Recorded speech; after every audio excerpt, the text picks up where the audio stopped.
أنا كان شغل وخدمة في نفس الوقت، فكنت بشتغل في قناة مسيحية. المفترض إنه معظم الوقت أنا بتكلم عن ربنا، لكن ده كمان شغلي اللي بكسب منه أكل عيشي، فهو ملخبط كده في بعضه. وكنا نروح المكان نلاقيه مليان صراعات وناس بتتخانق على حاجات غريبة مش فارق أبدا عن العالم.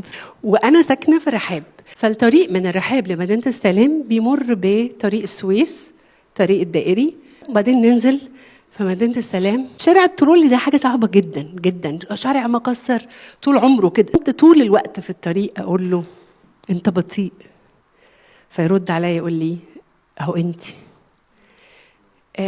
مليان حفر، ويرد عليا شارع الترولي يقول لي أهو أنت. الناس مش بتوصل، يعني لو بس تتسفلت. فكان يقول لي أهو أنت. مش حاجة اتعلمتها الحقيقة غير شارع الترولي. أنا مليانة حفر، والحفر هنا هي كل ما جروح الماضي وشخصيتي ولخبطتي وكلاكيعي. طول ما أنا مليان حفر، أنا مش سكة سالكة أصلا لأنه الناس توصل. مفيش حل غير أنه نتسفلت. وأنا أقدر أقول من غير ما أسألكم أنه كل واحد فينا إناء كده مختار لعمل ربنا، عدى عليه وقت اتسفلت.